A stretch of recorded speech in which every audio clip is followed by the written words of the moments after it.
Brought to you by Ludo Fantasy.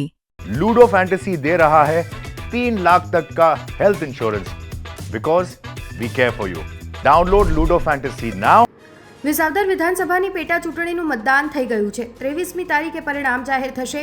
મતદાનની pattern અને ચૂંટણીના આખરી તબક્કામાં આવેલા બદલાવથી એટલું નક્કી થાય છે કે વિસાવદરની પેટા ચૂંટણીમાં જે પણ ઉમેદવારનો વિજય થશે તે પાતળી સરસાઈથી થશે.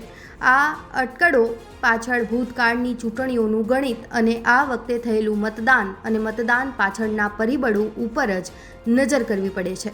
સૌપ્રથમ 2022ની આ બેઠકની ચૂંટણીનું કુલ મતદાન જોઈએ તો અંદાજે 1,41,000 મતની આસપાસ હતું, જેમાં આમ આદમી પાર્ટીના વિજેતા ઉમેદવાર ભૂપત ભાયાણીને 64,000 મત મળ્યા, જ્યારે ભાજપને 58,000 જેટલા મત મળ્યા. કોંગ્રેસ ત્રીજા નંબરે હતી, પરંતુ તેને પણ 17,000 મત મળ્યા હતા.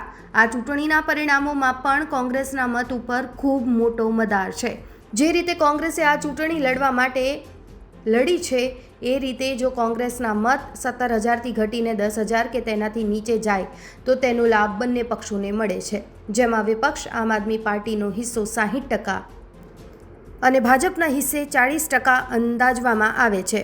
મતલબ કે આમ આદમી પાર્ટીને 68,000થી 70,000 મત મળવાનો અંદાજ કરવામાં હાલ આવી રહ્યો છે. સામા પક્ષે ભાજપના મત ગત ચૂંટણીમાં હતા તેનાથી વધે તો પણ 60,000ની આસપાસ રહેવાની સંભાવનાઓ સેવાઈ રહી છે. 2011થી આ બેઠક ઉપર લગભગ આવી જ મત પેટર્ન રહી છે. આ ચૂંટણીમાં મતદાનની પેટર્ન ખૂબ મહત્ત્વની રહી છે. સામાન્ય રીતે ચૂંટણીમાં છેલ્લી કલાકમાં વધુ મતદાન થતું હોય છે. આમ આદમી પાર્ટી કહે છે કે અમે ખેડૂતોને સવારે વાવણી પહેલાં મતદાન કરી લેવા અપીલ કરી હતી.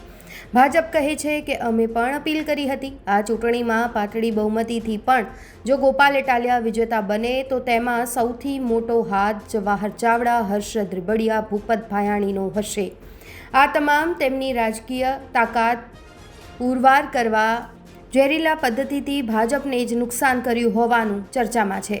સંજય કોરડિયા અને અમુક અંશે જેમના ઉપર ચૂંટણી જીતવાની જવાબદારી હતી એવા કેટલાક નેતાઓએ પણ છેલ્લા તબક્કામાં દોરડું ઢીલું મૂકી દીધું. ભાજપના ચૂંટણી મેનેજરોએ વિસાવદર બેઠક જીતવા માટે ચૂંટણી વ્યૂહરચના ગામના પ્રમાણે ગોઠવી હતી.